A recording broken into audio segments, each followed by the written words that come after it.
Magandang araw sa lahat. Ngayon ng araw ay makakasama natin ang a long time na Undersecretary sa DTI at ngayon ay current strategic advisor ng DepEd sa kanilang Center for AI Research. Walang iba kundi si Dr. Fita Aldaba. Magandang araw, Ma'am Fita. Thank you for making time. Magandang araw. JC, salamat sa oportunidad na makakausap tayong dalawa. Oh, thank you. Thank you so much for making time. So, Ma'am Fita, marami tayong pag-uusapan ngayong araw, pero gusto ko mag-focus tayo sa industrialization ng Pilipinas and trade, of course, bilang yan ang expertise mo. Nakailang years ka, Ma'am, sa DTI in total? 10 taon. Oh my gosh, wow. 10 taon, pero sa PIDS, mas mahaba pa yung panahon na nagtrabaho tayo doon at puro pananaliksik naman on trade and industrial policy. Maraming areas na kabit-kabit naman foreign direct investment, yung competition policy. Kami yung mga pioneers in terms of doing the analytical work on competition policy. Doon nag-umpisa, and then yung mga industry analysis, analytical work on various sectors. Kaya pati yung assessment ng trade liberalization doon sa panahong inilagi ko sa PIDS. Kaya sa tingin ko naman, yung pagpasok ko sa DTI, ang laking tulong na meron kang research background. Oh yes. Kasi kailangan natin ng mga evidence pagdating sa policy. Before we can make good policies, we need to have a good sense of the evidence and the data. Tama. Kaya nga po namin kayo napili dahil you're one of the best people to talk about industry. Over the years, over the decades, ano po yung masasabi ninyo na tinahak ng Pilipinas in terms of industrialization? Where have we been? And ano po yung direction na tinatahak natin in the future based on your experience and research? Oo nga napakaraming ups and downs. Pag babalikan ko, from the 1950s, doon nag-umpisa yung ating industrial policy, inadapt natin yung import substitution. So, pinotektahan natin lahat ng mga mag-manufacture locally. Ang daming polisiya na inilagay nung mga panahong yon, ang mga tariffs, umaabot ng 100%, and liban pa dun sa mga tariffs, naglagay ka pa ng mga import controls. May import quotas, may import bans, nagbigay ka din ng maraming fiscal incentives. So, binibigyan mo sila ng mga tax holidays. At meron din na mga market entry regulations. Like, pinipili mo ilan lang yung numero ng kumpanya na pwedeng makapasok sa isang industriya. Minamanage mo tinry mong i-manage yung market para i-control yung presyo, i-control yung supply. Nung umpisa naman, from the 50s, 60s, 70s, natural lang na lalaki talaga yung manufacturing kasi pinigilan mo yung competition laban sa mga imported na mga products. So, dun yung panahon na lumaki, ang contribution ay talagang napakataas.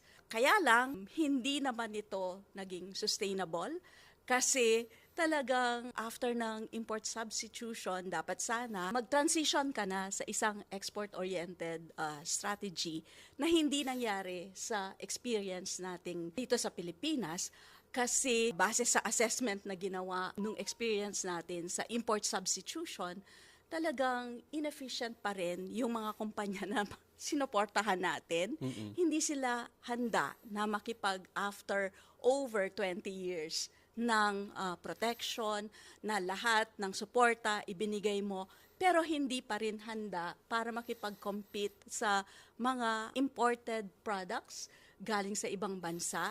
Hirap na hirap, and nagdulot din ito syempre ng masyado tayong naging dependent sa importasyon ng mga raw materials, ng inputs, and at the same time, capital intensive yung mga industriya na pinalaki natin noong panahong iyon. Mm-hmm. So essentially, nagkaroon ng misallocation of resources, hindi ito nagdulot ng efficiencies na iniisip natin mag-emerge by adopting this policy.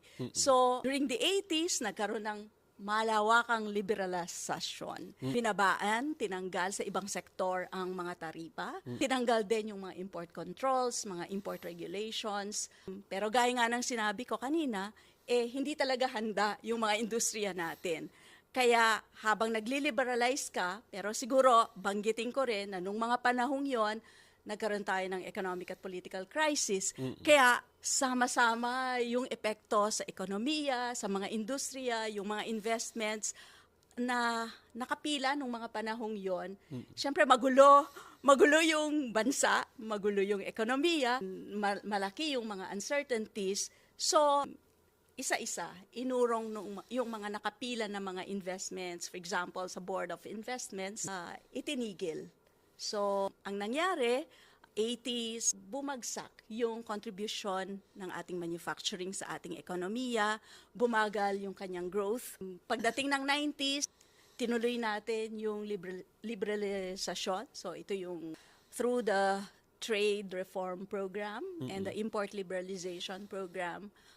Kasabay din ito yung pagbubukas ng market sa iba't ibang sektor, sa services, for example. Unti-unti, niluluwagan yung mga legislations na talagang nagbibigay ng mataas na protection sa lahat ng sektor. At the same time, nandun yung WTO, no? Yung GATT, the World Trade Organization, sumama ang Pilipinas doon.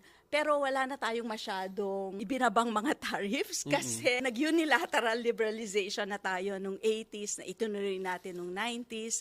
And medyo humina naman ang papel ng World Trade Organization pagdating ng mga 2000s. So, ang nag-emerge na modelo ng liberalization ay yung mga free trade agreements, yung mga regional trade agreements natin kasama ang Pilipinas sa ASEAN.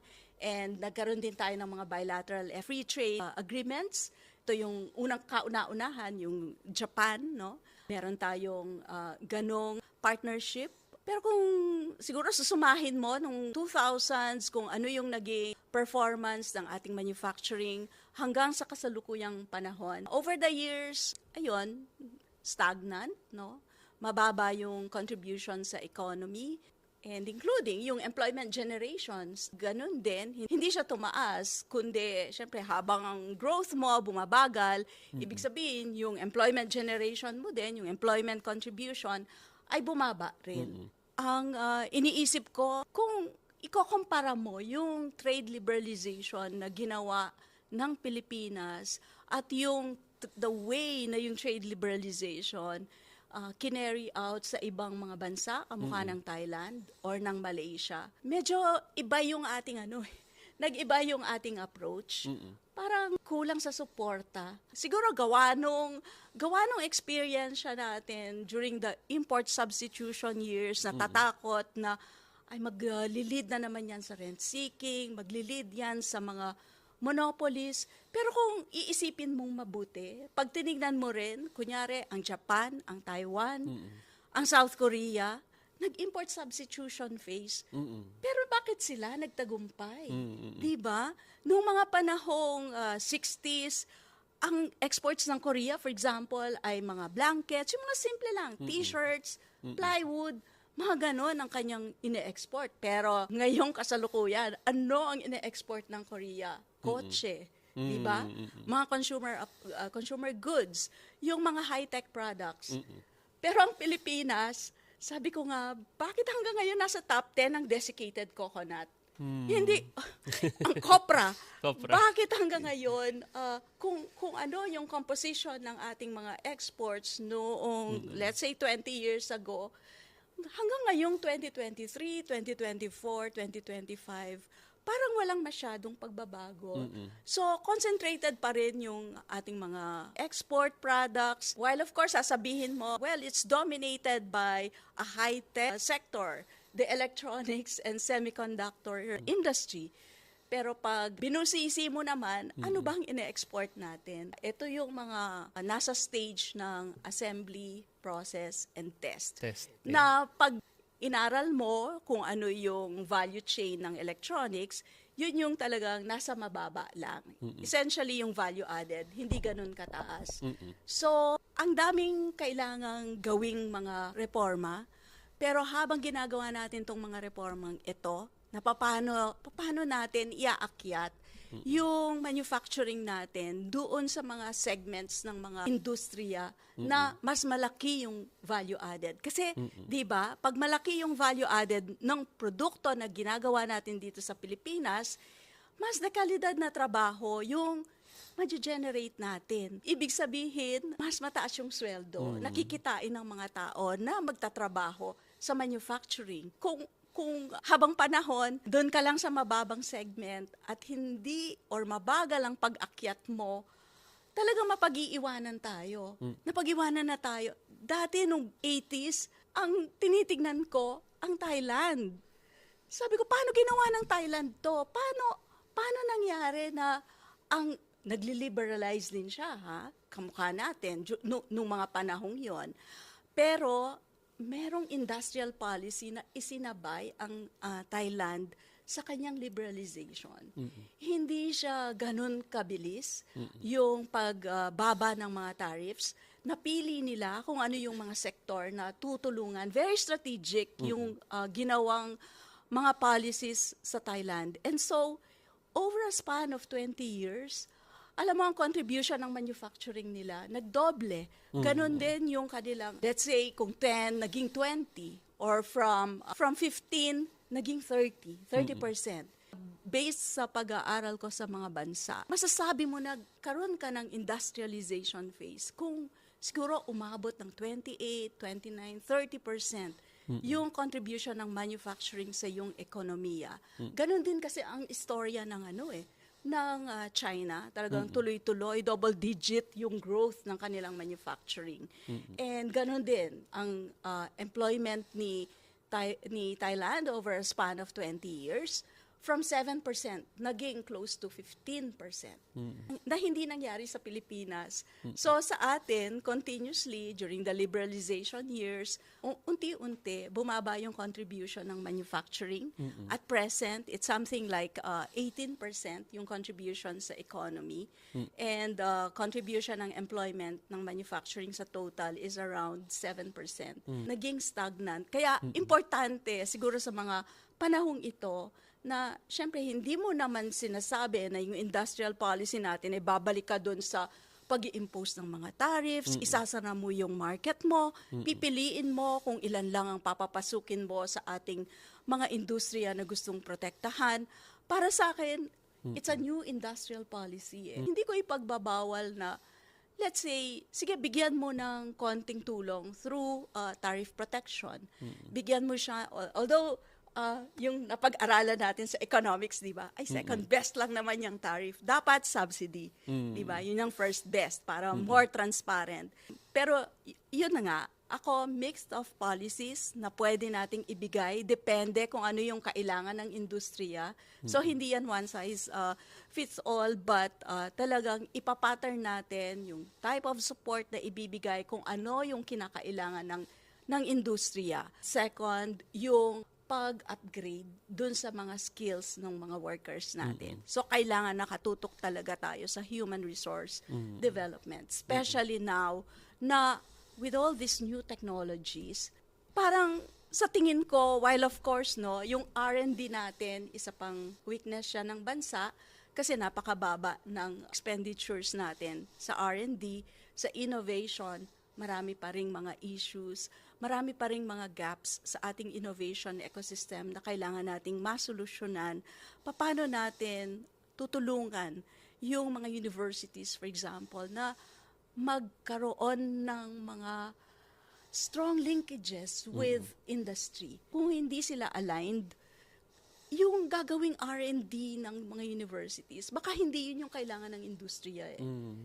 So there are many cases na naggawa ng mga produkto, merong mga innovation na ini-introduce ang ating mga universities. Pero sasabihin ng industriya ay maganda yan, magandang solution, magandang idea, pero hindi yan yung kinakailangan ng ating merkado. Hindi natin yan maibebenta. So, siguro masusolusyonan yan through really by strengthening yung mga linkages ng ating mga universities at ng industriya. So, innovation, napakahalaga. And at the same time, of course, yung ease of doing business, napakahalaga. and yung coordination, collaboration ng mga government agencies. Kasi hindi mangyayaring mapapababa natin yung mga transactions cost kung hindi talaga nagkakaisa yung mga ahensya ng gobyerno. At yung mga suporta na ibibigay natin, hindi rin magiging ganon ka-successful kung ang mga ahensya kagaya ng DTI, kagaya ng DBM, DOF, NEDA, kundi sila nagkakaisa, medyo hindi kompleto yung magiging solusyon. And siguro kung talagang tanggalin natin yung mga silos, kung isa na lang yung galawan natin, isang direksyon siguro na kasi ito yung gusto natin na mangyari. Kaya yung kakonting budget na nakaalat para sa mga ahensya, paano kung gastusin na lang natin dun sa mga priority sectors at ma-identify natin concretely kung ano yung tulong na ibibigay ng bawat ahensya. Kasi kung di tayo gagalaw sa ganong paraan na nagkakaisa tayo, dispersed lang, as in, nakita naman natin yun in the past. Yung iba't ibang ahensya, syempre may tulong sa mga SMEs or MSMEs, may kanya-kanyang mga programa yan. Pero pag susumahin mo at inassess mo, nasa na yung ating MSMEs? Nasang sektor sila? Kasi yung data ang pinapakita, nandun pa rin yung malaking sektor ng mga MSMEs natin sa wholesale and retail. Na yun din ang nire-reflect ng ating, pag tinignan mo yung ating mga macro indicators, talagang kung ang manufacturing, 18% ang contribution sa economy, more or less, ganun din ang contribution ng wholesale and retail trade. Pero yung buong services sector is nasa over 60%, 62%. So anong industrialization ang pinag-uusapan natin kung ganito yung structure ng ating ekonomiya? Napakalaki ng imbalance, hindi ba? So kailangan talaga na masolusyonan natin itong ganitong structure ng ating economy. Otherwise, hindi magiging sustainable Lahat ba ng trabaho kayang kuhanin from the services sector? Of course, meron kang IT-BPM na napakalaki ng contribution. Ang kanilang revenues over $40 billion na, mas malaki pa sa ating FDI inflows, no? Sobrang laki kasi wala pang 10 billion ang flows natin ng mga foreign direct investments. Napakalaki, pero yung kanyang employment contribution malaki na rin, over 1 million, 1.8 yata yung kanilang latest figure na narinig ko. Pero ang laki rin ng ating labor force. Marami rin tayong mga graduates na underemployed. Most of them mga college graduates nga. Yes. And ang problema ng skills mismatch ay kailangan din talaga nating ayusin. So, kung yung strong collaboration, no, ulitin ko lang yung mga kinakailangan natin, human resource development, innovation, yung ease of doing business, plus yung mga support, no, whether fiscal or non-fiscal. And pinaka-importante for me, given what I've seen, all throughout my life, basbas ng presidente. Kasi sa Korea, nag-industrial policy, ang presidente mismo, si Park Chung-hee, tinatawagan niya lahat ng mga sinusuportahan ng gobyerno. Ilan na ang exports mo ngayon? Imagine mo, ang presidente ang nagmo-monitor ng performance ng iyong kumpanya, ng iyong mga commitments. So, yun yung sana magawa natin dito sa ating bansa, na lahat ng ibibigay na tulong, may katumbas yan na kontribusyon. Hindi yan, there's no such thing as free lunch, as we often say. Kaya kita tinutulungan. Kasi gusto ko, kapag export ka ng ganito, gusto ko sa ganitong, by this period, nakapagpasok ka na ng ganitong klase ng produkto, nakapag-generate ka na ganitong kadaming employment. Yun yung katumbas ng lahat ng mga itutulong natin. Siyempre, nag-iingat din tayo na hindi basta-basta gagamitin mo yung pera sa pagsuporta sa mga industriya na alam mo na wala namang kinabukasan. Pero hindi ko sinasabi na hindi tayo tataya. Kasi mahirap naman ding at the present time na ginagawa mo yung mga plano, ay mape-predict mong 100% sure ka na in the future, ito ang mga patok, dito ko ilalagay yung aking suporta. Kaya importante yung monitoring and evaluation eh. Kasi kung nakikita mo na walang pag-asa ito, itigil mo na. Stop. And then look for the next big industry to support. Kasi kung masyado naman tayong sigurista, wala rin eh. Kinakailangan ding mag-take tayo ng risk. Susugal ka din talaga eh. Hindi mo naman, dahil hindi naman 100% sure. Kaya, ganun yung proseso sa innovation, di ba? Di ka natatakot na magkamali. Pero once ma-realize mo na, ay mali pala ito, bumangon ka kaagad. Tapos, make sure na yung mga mistakes na na-commit mo, hindi mo na uulitin. But I'm still hopeful. I'm still very hopeful because nandiyan pa rin naman yung ating mga industriya. Parehas naman yung ating pag-iisip. Pero sana lang din, liban sa pag-attract natin ng mga foreign direct investments, ng mga multinationals, sana ang ina-aspire ko din, yung mga domestic investors natin, sana pumunta rin sila at tignan yung mga oportunidad sa manufacturing. Kasi ang nangyari, dahil nga natanggalan ng protection ang manufacturing, lumipat ang mga Filipino investors natin, iniwanan na yung manufacturing, pumunta doon sa mga sector na meron pa ding protection. Kaya andun sa real estate, andun sa services, nandun sa iba't ibang mga sektor na mataas pa rin yung rate of return. Kailangan din nating itanong for the future, kasi sa experience ng Pilipinas, tama ba na mauna na i-liberalize mo yung goods sector versus the services? Or unahin mo muna yung services before yung goods. Kasi kung ang infrastructure din wala, makaka-apekto din yan sa competitiveness ng mga industriya mo eh.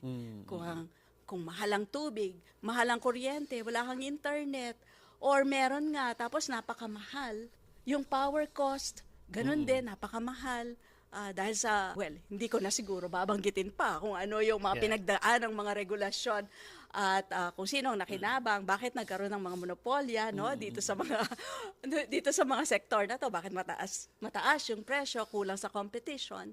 Hindi na natin babanggitin yon, pero yun nga, ang tanong ay tama ba yung direction, tama ba yung the way na pinrogram natin yung pagbubukas ng ating ekonomiya from a highly protected sector. Nag-liberalize tayo in the hope na the markets, na yung mga correct market signals would emerge out of these reforms. With liberalization, magkakaroon ng competition, which would drive our industries to become more competitive, to become more productive. Pero hindi siya ganun kasimple. Of course, yun yung natututunan natin sa theoretically, ganun yung iniisip natin na mangyayari. Kaya lang, kasi maraming komplikasyon, marami ring assumptions na dapat yung mga conditions ay tama, pero sa isang developing country na marami kang efficiencies, maraming in a lot of sectors, wala ring markets. So, nag-contribute din yon in terms of explaining why we are where we are right now. And hopefully, in the very near future, makorek natin ito.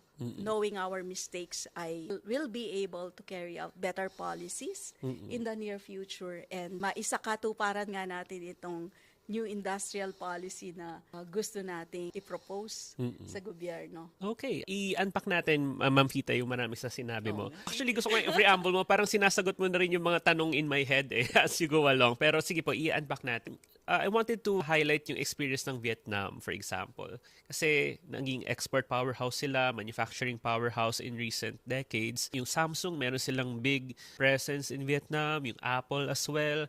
So yung exports ng Vietnam ay very high value added compared to us. Ano pa yung mga factors dun sa success ng Vietnam and what can we learn from them? And do you think worth it pa bang for the Philippines or kaya pa ba nating gayahin yung some of their success and emulate some of that here? Pero paano natin siya gagawin and ano yung mga factors that can allow us to kind of copy some of that export success of Vietnam? For me, yung success ng Vietnam, bakit nandoon yung mga multinational companies na attract nila yung mga investments and cost of doing business in terms of cost competitiveness, mas mura doon sa Vietnam kumpara sa Pilipinas.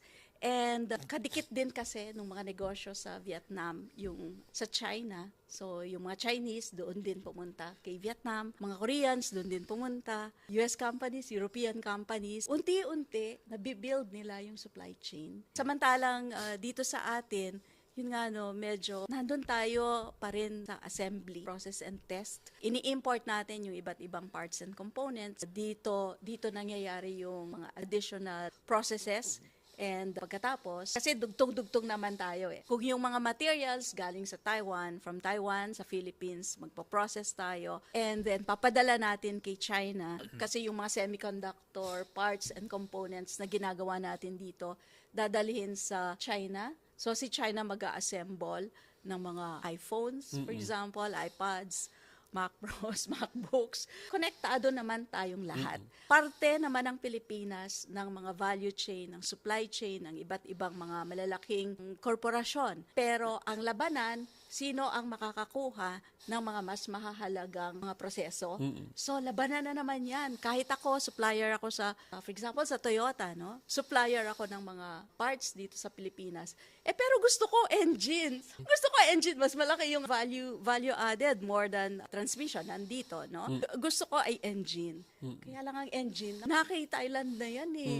So bakit ko dodoblehin? Kasi nga, within ASEAN, tayo lahat, Vietnam, Indonesia, zero na naman yung mga tariffs pag tayo yung nagte-trade. Yeah. Oo. Kaya importante talaga na maayos natin yung ease of doing business. Yung mga factors na makakapagbaba ng ating production cost, yung mga measures na makakatulong para mas maging produktibo ang ating mga kumpanya, ang ating mga industriya, kasi bababa din yung cost mo pag ganon, di ba? Para ma-attract mo yung mga foreign direct investments na yan na nagfo-flow para yung mga parts, some of the parts and components na sa kasalukuyan ini-import natin.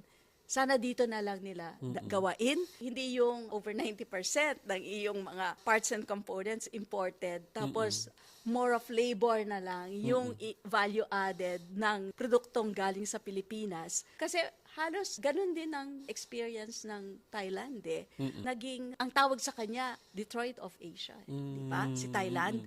Kasi nag-umpisa lang siya na pinrotect niya slowly, no?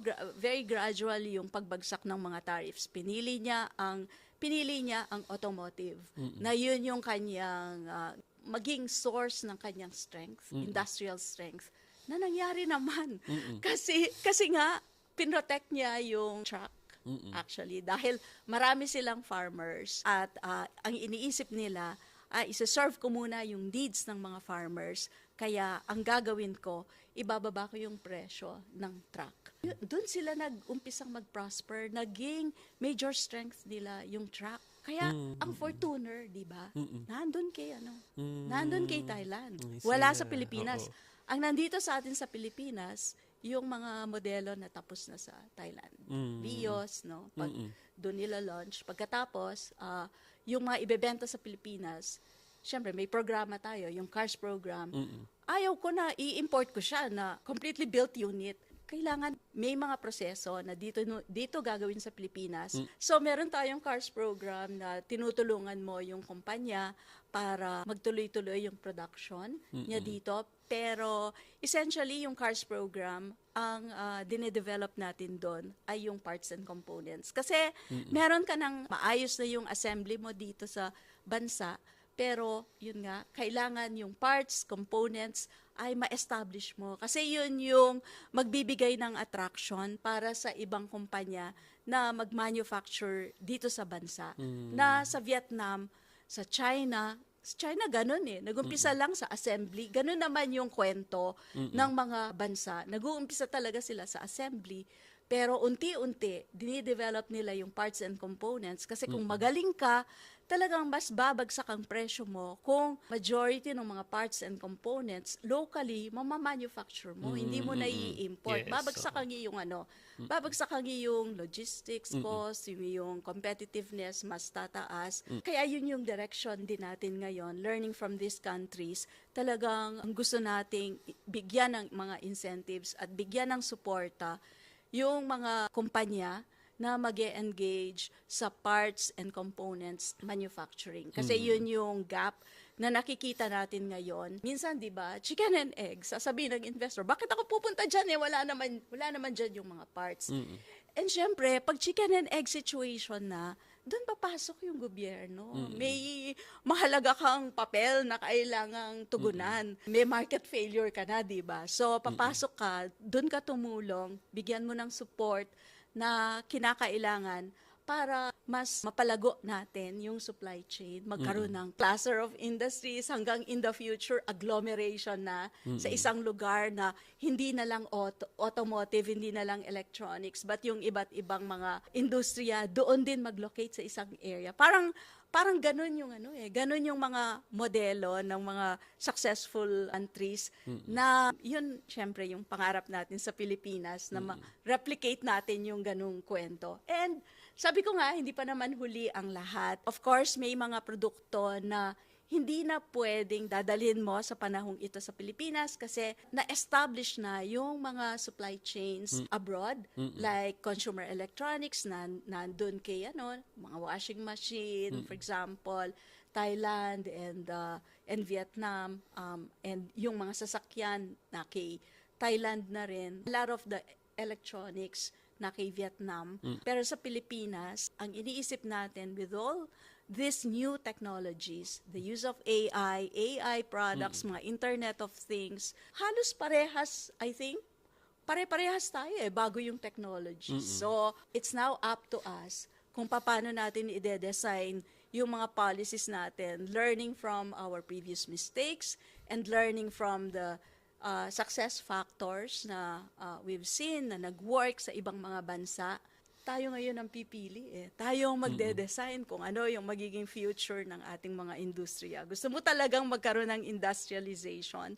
Gusto mong ma-address itong malaking imbalance sa ating ekonomiya. Sana ito yung maging direction natin. Solusyonan natin yung malaking imbalance, tulungan yung manufacturing. And when we say manufacturing nowadays, it's no longer the traditional manufacturing as in the past, no? But ngayon, ang manufacturing, ang dami na niyang ang dami ng mga services nakakabit niyan. And so, given din yung strengths natin sa IT, malaki pa rin naman ang chance ng Pilipinas na makapag-develop ng mga bagong industriya. Also, another factor would be yung large market natin. Many of our neighbors talagang aging population na yan, as compared sa Pilipinas. Pero yun nga, taon-taon lumiliit yung window of opportunity kasi tumatanda rin. Yung median age natin tumataas Kaya sana makapag-action tayo ng mas mabilis. Alam ko maraming problemang kailangang solusyonan pero hindi pwedeng pabayaan ng ekonomiya. I teach macroeconomics this semester po sa UP. And kapag dinidiscuss namin yung exports as part of GDP, ang isang pinupunto ko sa mga estudyante ko, yung biggest import natin, electronic products, yun din yung biggest export natin. So kumbaga parang may concentration ng ating exports in semiconductors, electronic parts. Paano po yun nangyari? Na parang, was that shaped by the industrial policy in decades past? And how do we diversify further itong ating export sector? Kasi yung top export natin, parang ang layo na nung second category. Parang talagang buhos talaga sa electronic products, semiconductors, etc.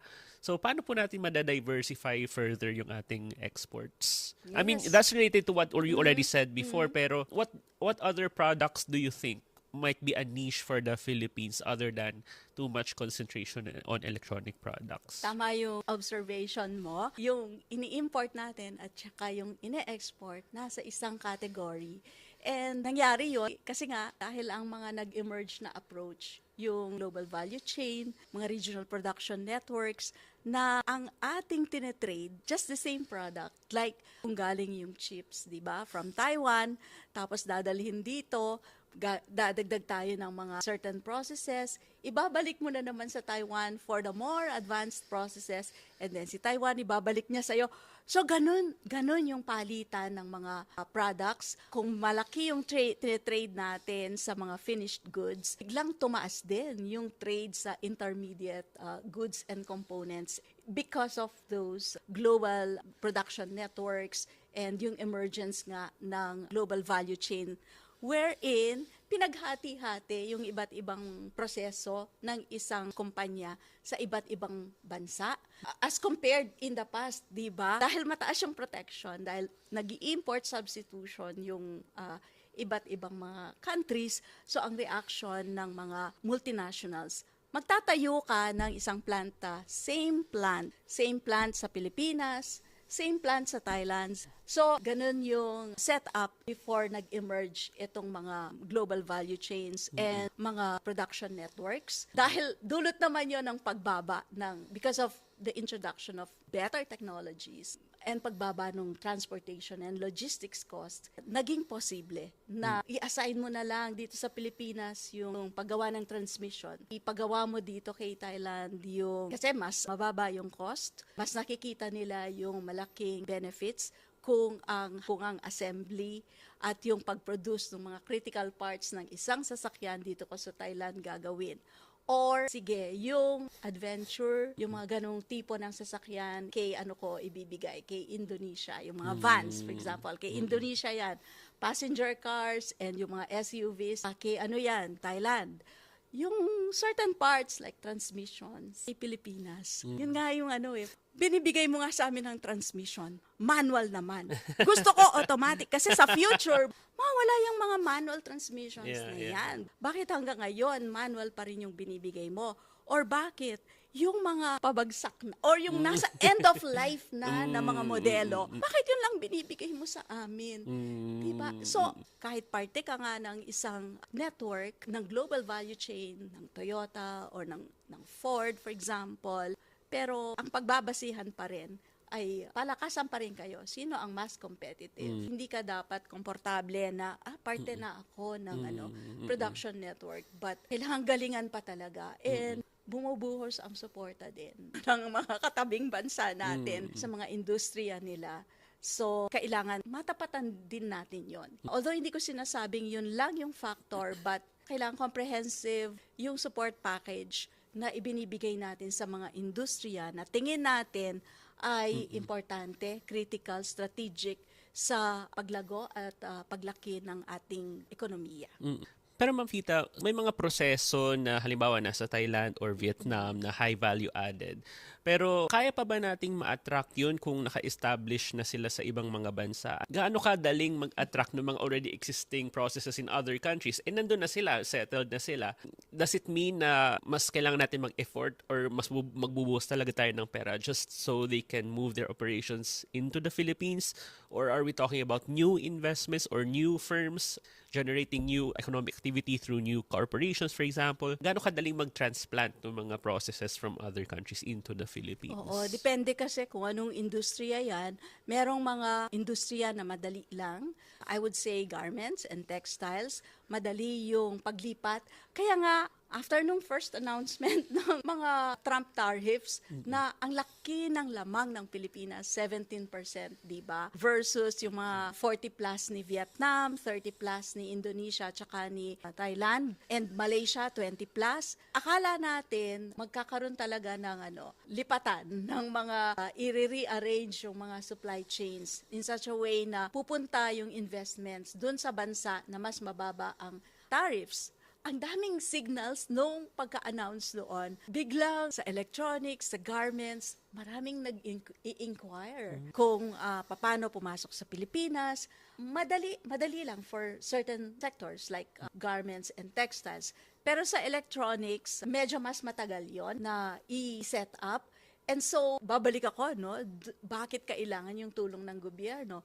Kasi even during the past na wala pa tong mga Trump tariffs, wala pa yung China-US trade war. Kasi pangalawang episode na to So, dun sa first Trump 1.0, nagkaroon na rin ng reorganization ng mga supply chains. Pero base sa mga pag-aaral na ginawa ng World Bank, for example, mas nakinabang ang Vietnam at Malaysia kesa sa Pilipinas. And so, kinakailangan talaga na mas komprehensibo yung package of support na ibibigay natin. In many cases, yun nga, natatalo tayo dahil yung cost mas mataas or another important factor na tinitingnan din nila kung nandyan yung supply chain. Kasi nga, tataas ang presyo pag mababa lang yung value add nung ililipat mo sa Pilipinas. Kailangan meron at least na mga parts and components na nandito na sa bansa. Kaya importante na nakatutok talaga tayo sa pag-establish ng supply chain, our own supply chain here in the country. And so again, banggitin ko, kailangan talaga na may mag-invest ng mga Filipino sa ating industriya. Kasi tignan mo ang Korea, nag-umpisa naman yung mga yan through the support of government. Nag-umpisa sila ng mga maliliit. May Samsung, di ba? May LG. Yes. Sa Pilipinas, sino yung masasabi nating ganon? Kaya meron akong kadiscuss na Korean na inaaral din niya yung industrial policy nila. And isa sa mga important lessons na parati niyang hina-highlight ay huwag tayong mag-rely masyado sa foreign direct investments. Kailangan meron din tayong own investments, domestic investments. So siguro again, based on our history, yung investors, local investors, talagang naghahanap sila yung yung malaking kasiguraduhan. Pag tumataas ang risk, syempre ayaw na nila. And so, kailangan talaga yung industrial policy. Meron talagang role ang gobyerno given yung current situation ng ating mga industriya and all these factors na kailangan i-take into account in deciding ano yung form of support, ano yung policy direction na kailangan nating gawin. Yes, definitely, kaya pa nating mag-diversify, even sa electronics. Kasi pag tinignan mo yan, binusisi mo yung supply chain and value chain ng electronics. Marami ka pa namang proseso na wala dito sa Pilipinas. Maski sa assembly, process, and test, may mga pa dyan, mga advanced stages na wala pa dito sa Pilipinas. Meron din sa back-end na wala pa rin dito sa bansa. Yung pag tinignan mo, malaking butas sa ating industriya. Wala tayong chips manufacturing. Yung mga wafers, nasa wafers. Yun? Yeah. Nasa Taiwan yun. Yes. And banggitin ko lang, na-excite talaga. Paano binild ni Taiwan ang kanyang chips manufacturing? Paano lumaki? Paano nagkaroon ng TSMC? And marami pa may mga iba pang maliit na companies manufacturing chips sa Taiwan. Alam mo, startup si TSMC before. Tinulungan siya ng gobyerno, nagkaroon, kaya yung innovation, pinopoint out ko din kanina, kasi nag-set up sila ng E3. Ito yung kanilang parang innovation agency na nagbibigay ng support sa mga startups para nga ma-stimulate at magkaroon ng mga bagong produkto ang kanilang bansa. So it was government supported. Lumaki ang TSMC. Lumabas siya dun sa opisina ng E3 after receiving yung support dun sa kanilang R&D, and then nakita nila na ito ay may market, ay kailangan ng market, meron itong chance. So spin-off. Spin-off company, then it emerged. Number 1 in the world. Yeah. So, for me, napakahalaga ng mga ganitong mga kwento. Kasi yung mga nababasa natin sa libro, parang nagkakaroon ng connection sa real world. Meaning, kung nakita mo na kung paano ginawa, hindi naman, we don't have to reinvent the wheel. Yeah. Ang dami namang nakita natin na naging successful. Although, of course, iba't ibang panahon yan, iba't ibang konteksto, iba na yung setup. But still, I think, ang daming mga konkretong lessons na pwede nating tularan dito sa ating bansa. Kaya ako, lahat naman ng mga sinasuggest ko, nakita naman natin na nagtagumpay sa ibang bansa. But I think yung challenge is how to make these policies and programs work given yung konteksto ng Pilipinas, given the kind of institutions that we have, given yung governance framework dito, paano mo gagawin yon? Paano natin mai-impluwensyahan ang presidente ng bansa na, sir, ito po yung gusto namin i-propose na maging direksyon na itaguyod nyo na polisiya para sa ating ekonomiya. Actually, wala pa akong narinig na ganon. Given yung experience natin in the more recent years, siguro kay Pinoy, kasi it was during the time of Pinoy na nasuportahan yung first case ng industrial policy support, yung CARS program. Yeah. But after ng CARS program, medyo nawala na. Pero meron naman tayong Tatak Pinoy, the Tatak Pinoy Act. Pero gaya nga ng sinasabi ko, dun sa pag-implement ng Tatak Pinoy Act, kailangang magtulong-tulong ang mga iba't ibang ahensya ng pamahalaan. Like for example, paano mo tulungan yung mga produkto na dito sa Pilipinas ginagawa? Hindi naman yan makakapasok kaagad-agad sa isang malaking production network or sa isang multinational kung hindi mo muna i-establish yung market sa Pilipinas di ba? Kasi kung hindi mo ma-create yung market dito sa bansa, paano mo ma-assure na tatanggapin yan abroad? Kasi marami pang pagdadaanan ng isang produkto para talaga siya ay tanggapin outside. Marami pa yung pagdadaanan. Hindi lang yung R&D. After ng R&D mo, gagawa ka ng prototype, i-validate mo ano yung mga changes na kailangan. Maraming stages na pagdadaanan bago siya talagang maging isang highly commercialized products. And again, sana yun yung maging papel ng mga ahensya natin sa gobyerno na matulungan mas marami sana na mga bagong produkto na manggagaling dito sa Pilipinas. Pwede naman din, di ba, na hindi naman yung mga bagong technologies and i-apply mo, pwede naman tayong mag-umpisa sa ganon na type of R&D. Of course, meron pa ding basic research na pwede nating gawin, pero at the same time, sana mabuhusan ng tamang budget yung mga ahensya para magawa itong mga ganitong klase ng research. At yung research kailangan connected kung ano yung kinakailangan ng mga markets, ng mga industries, at alam natin magkakaroon ng demand at may sinasagot talaga na problema. And pwede siyang ma-commercialize in the future. Ang daming kailangan gawin. Yes. Kaya, JC, talagang hindi tayo pwedeng tumigil. Gusto kong balikan, Ma'am Fita, yung binanggit mo na role ng domestic firms. Kasi ang idea ng mga tao ay yung investments manggagaling lang sa foreign firms. Pero actually, we can actually harness our own domestic firms to do these investments in industry. I teach martial economics po ngayon sa UPSE. At kinukwento ko sa mga estudyante ko yung history ng industrial policy, like yung experience ng Samsung. I discovered just a few years ago na nag-start pala siya noong 1930s as a grocery trading store. Tapos later went into textiles noong 1950s. Kasi ngayon electronic siya, pero actually it had humble beginnings. Yung LG naman, sila yung gumawa ng Lucky Cream na parang first cosmetic product ng Korea, na parang ibang-iba yung origin story ng mga big tech companies right now. So, importante nga, I think, yung suporta ng gobyerno in these startups. Pero how do we do that in the Philippines po? Meron yung Presidential Advisory Council na parang group of business people regularly in touch with the president. Pero I noticed na ang mga negosyo nila ay more on services like in real estate, in banking, for example, yung mga malls, yung trade, wholesale retail trade, not necessarily in manufacturing. So how do we nudge yung mga big players, yung mga conglomerates, for example, to do business in manufacturing instead of services? May mga incentives naman tayo din in place kasi syempre right now, mas malaki talaga yung rate of return kung nandun ka sa mga ganong sector, sa services, as compared kung pupunta ka sa manufacturing. Imagine, kung magsiset up ako ng call center, anong kailangan ko? Yung mga bata, mga tao na i-employ ko, yung space, mga seats, no, and internet.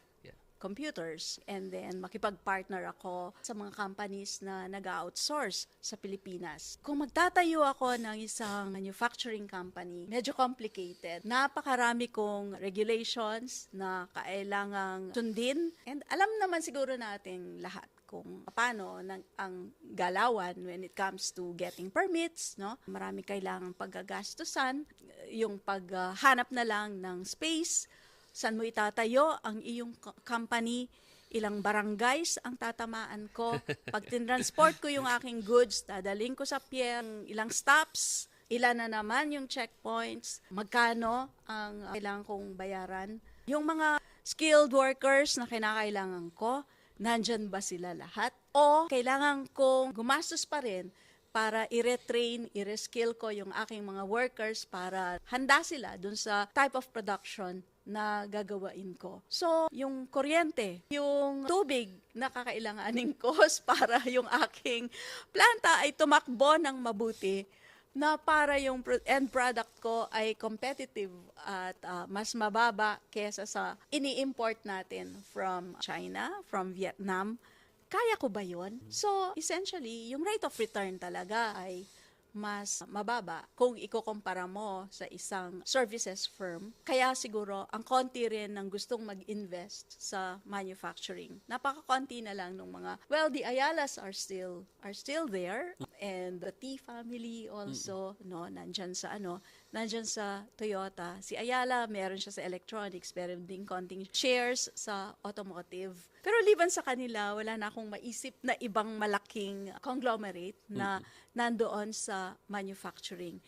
And I'm still hoping na if we're able to create the right environment, siguro naman, hindi naman biro-biro na yung market sa Pilipinas, you have a relatively huge market. Kaya sabi ko, kung magpo-produce tayo at ito yung market mo, and given nga yung mga bagong technologies na ma-enable ka na yung economies of scale ay makuha mo na para maging productive yung iyong negosyo. And hindi ka pwedeng huminto lang. Yung industrial policy natin, hindi lang yan pang domestic.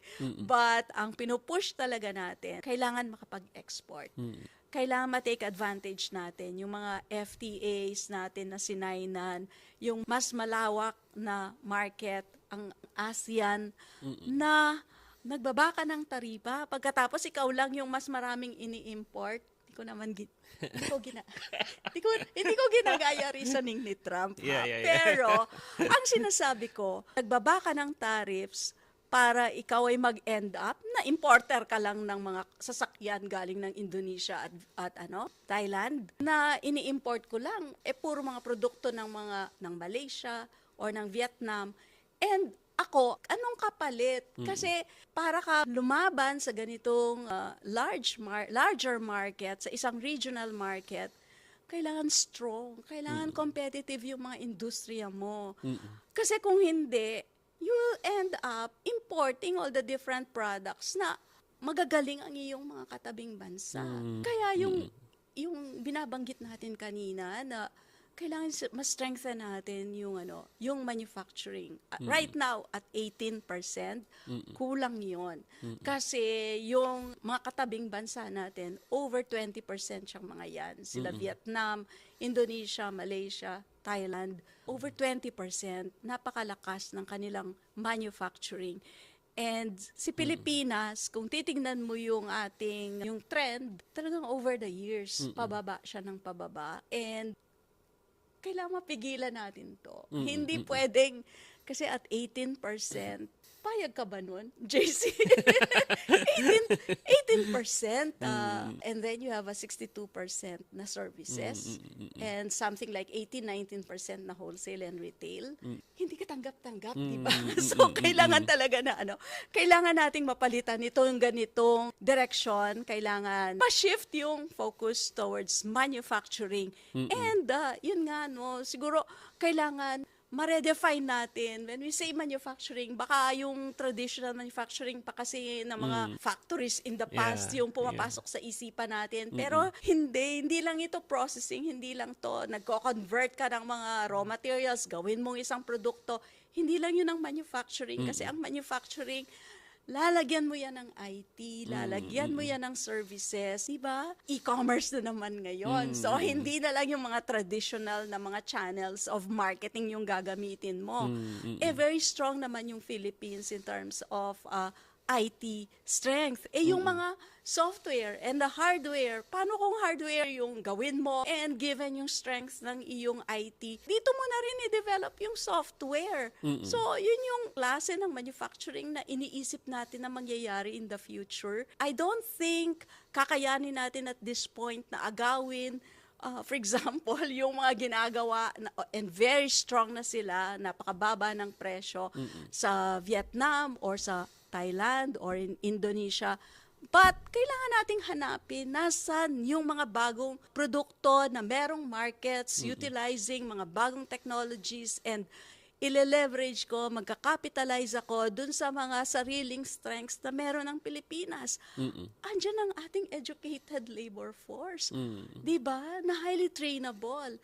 English speaking, kaya na yan ng lahat. Pero si Singapore, for example, saan yan kumukuha ng engineers, saan kumukuha ng accountants, saan siya kumukuha ng mga, Di ba dito sa atin? Kaya dito yung mga basic elements and basic ingredients na kinakailangan for us to be able to build a strong manufacturing sector. Now, role ng gobyerno talaga na i-facilitate and i-connect and mag-implement ng mga necessary policies para ma-operationalize natin itong mga ganitong mga plano. Ang dami ng roadmaps na ginawa Pag tinignan mo, 1998, Yeah. eto yung listahan ng mga priority sectors. And then, dumating si Pinoy noong 2012, ni-revive. Tinatry nating i-revive yung manufacturing. Nagkaroon na ng IQS, no? Nung panahon ni Sec Fred, yung STI-driven, Science and Technology Innovation-driven Industrial Policy. Pero, yun nga, kailangan pa siguro ng mas malaking push, no, para magawa natin ito. And it has to be whole of country and to be led by no less than the president.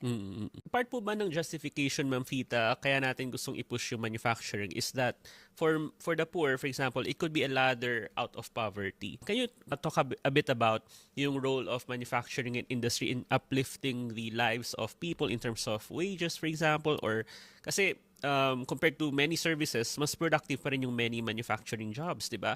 And we know from economics, the more productive at the margin, the higher the real wages you would expect. Pero I think in recent years, may observation po, di ba, na parang may decoupling or parang hindi sumasabay yung productivity sa real wages. Ganito din po ba sa manufacturing? And paano natin malilift yung buhay ng mga Pilipino through manufacturing and industry from the perspective of the poor po? For a more inclusive growth, talagang kailangan mapalakas natin yung manufacturing sector. Tama ka, andun yung mga mas productive na mga trabaho, andun din yung mas mataas na wages. Lalo na kung ma-diversify natin yung mga produkto na ating ginagawa, na mas mapataas natin yung kalidad ng mga products. Kaya sabi ko nga kailangan integrated yung IT at saka dun sa mga products na minamanufacture natin. And so, ang katambal niyan, yung human resource development. Kailangan nag-i-invest tayo sa reskilling, upskilling ng ating mga workers. Kailangan makasabay yung ating education and training system dito sa mga bagong skills and competencies na dinedemand ng industriya. Kasi kahit na kung nandyan na yung mga investments, pero kung wala yung mga skills and competencies na kinakailangan, hindi ka rin magiging successful Kulang pa din siya. Hindi naman siguro pwede na sasabihin natin, okay, sige Chinese investor, i-establish mo dito, ilipat mo na sa Pilipinas yan.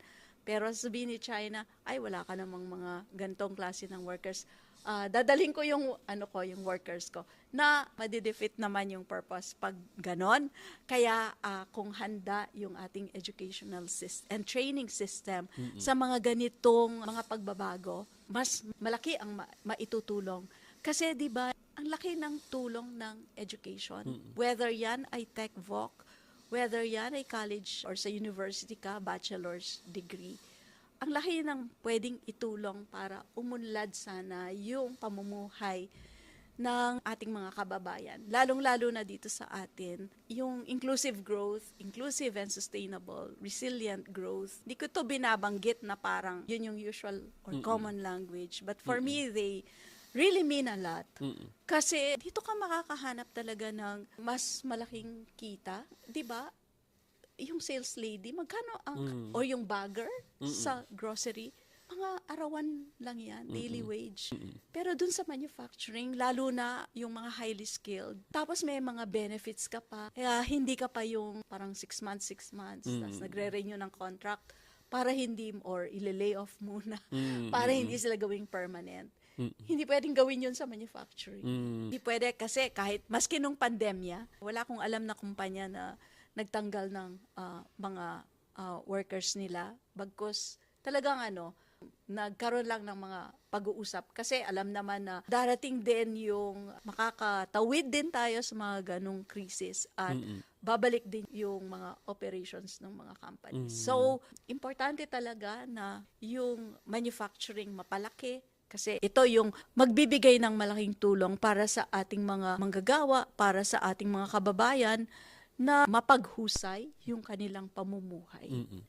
Okay, so we're down to our last 10 minutes na, ma'am. Actually, ang dami pa sanang gustong itanong, nabibitin ako. Pero next time na siguro. Pero yung last question ko po, Ma'am Fita, for today is, we seem to be coming into an age of protectionism with the Trump tariffs. And you wrote a paper on this recently, yung potential impact ng mga tariffs ni Trump na ngayon talagang halos lahat ng bansa, di ba? Meron ng mga pinatawan talaga ni Trump ng mga tariffs. Do you think this is specific to Trump na kapag umalis si Trump ay makakabalik naman tayo doon sa pre-Trump free trade era that we had? Or do you think this is part of or a manifestation of a more permanent move toward protectionism? And ano yung magiging, just briefly po, ano yung magiging impact nun sa industrial policy natin? Kasi yung mga pinakatinamaan, yung mga ASEAN neighbors natin like Vietnam, Cambodia, na ang laki ng market nila, US talaga. So sila yung tinarget ni Trump. Pero parang they were victims of their own success. Pero kasi export-oriented na sila, they benefited a lot from that din. Pero how do we navigate this Trump era and specific for the Philippines po? Una, no, kung tayo ba ay babalik sa dati after ng term ni Trump, I don't think so. I think this is going to continue. Kasi ngayon, lahat ng bansa nag-a-adjust. And although wala pa naman, based sa mga pag-aaral, wala pa naman talagang supply chain na completely binuwag, completely ni-revise, nagkakaroon lang ng organization. Pero andyan pa rin yung mga supply chains, nagfa-function pa rin. Except of course, may mga few changes. That's number one. And number two, dito sa ASEAN at least, nag-agree naman na walang magre-retaliate. Kasi meron naman tayong regional group. Sana makipag-negotiate tayo as a group, as a bloc, as ASEAN. Pero hindi nangyari yon. Kanya-kanya pa rin tayo ng nag-uunahan pa nga, nag-offer ka agad na, di ba, si Vietnam from 46%, hindi, eto ako, handa akong makipag-usap sa'yo. Zero tariffs. In-offer nila kaagad na zero tariffs sa lahat ng American products. Of course, gusto naman sa Amerika.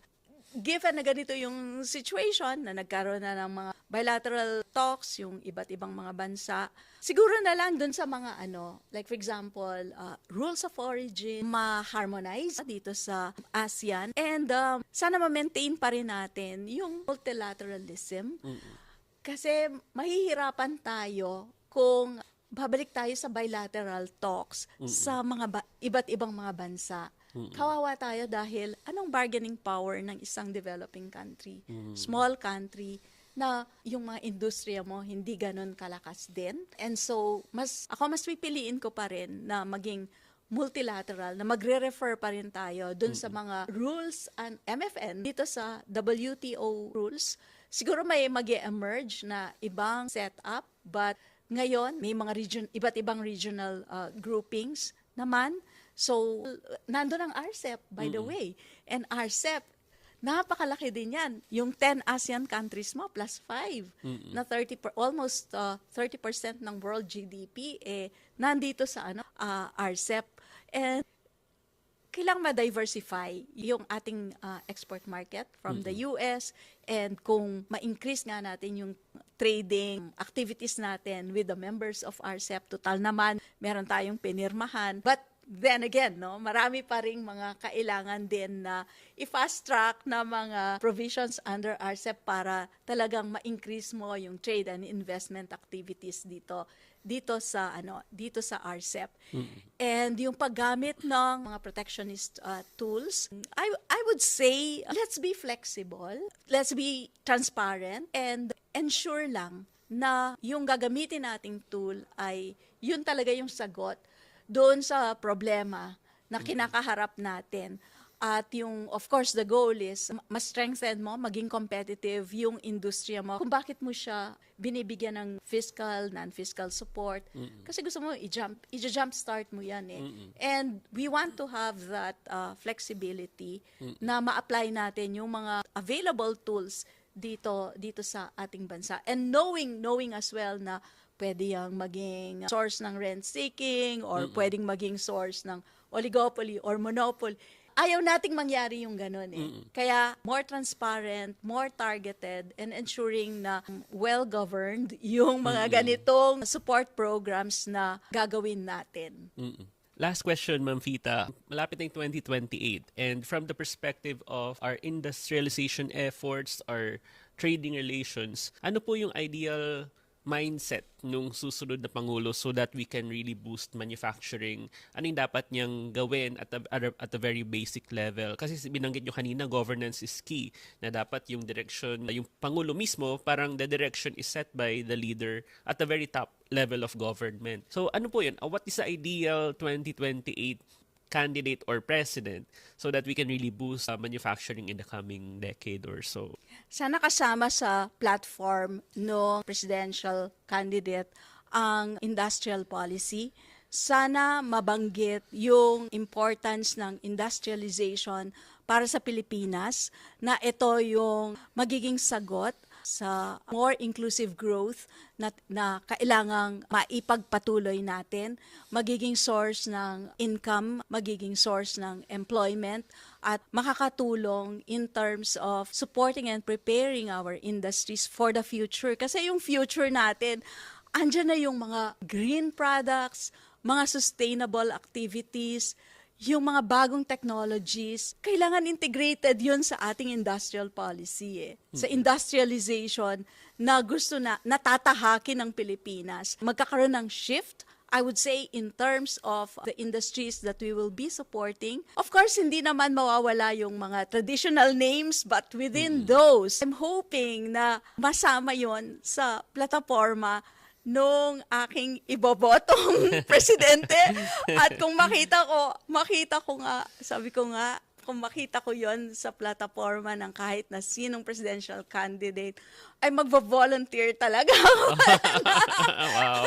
ng free services para makatulong sa kampanya. At syempre naman andyan yung mga industriya natin, and kung mahikayat natin sila na ito ang suportahan nating kandidato kasi ito ang sasagot sa napakarami nating suliranin sa industriya, at merong maliwanag na programa kung saan niya dadalhin ang Pilipinas, lalong-lalo na ang ating mga industriya after 6 years. Ayun. At on that very hopeful note, maraming salamat, Ma'am Fita, for making time, and ang dami ko natutunan sa ating brief conversation. Sana ma-invite ka ulit namin in the future.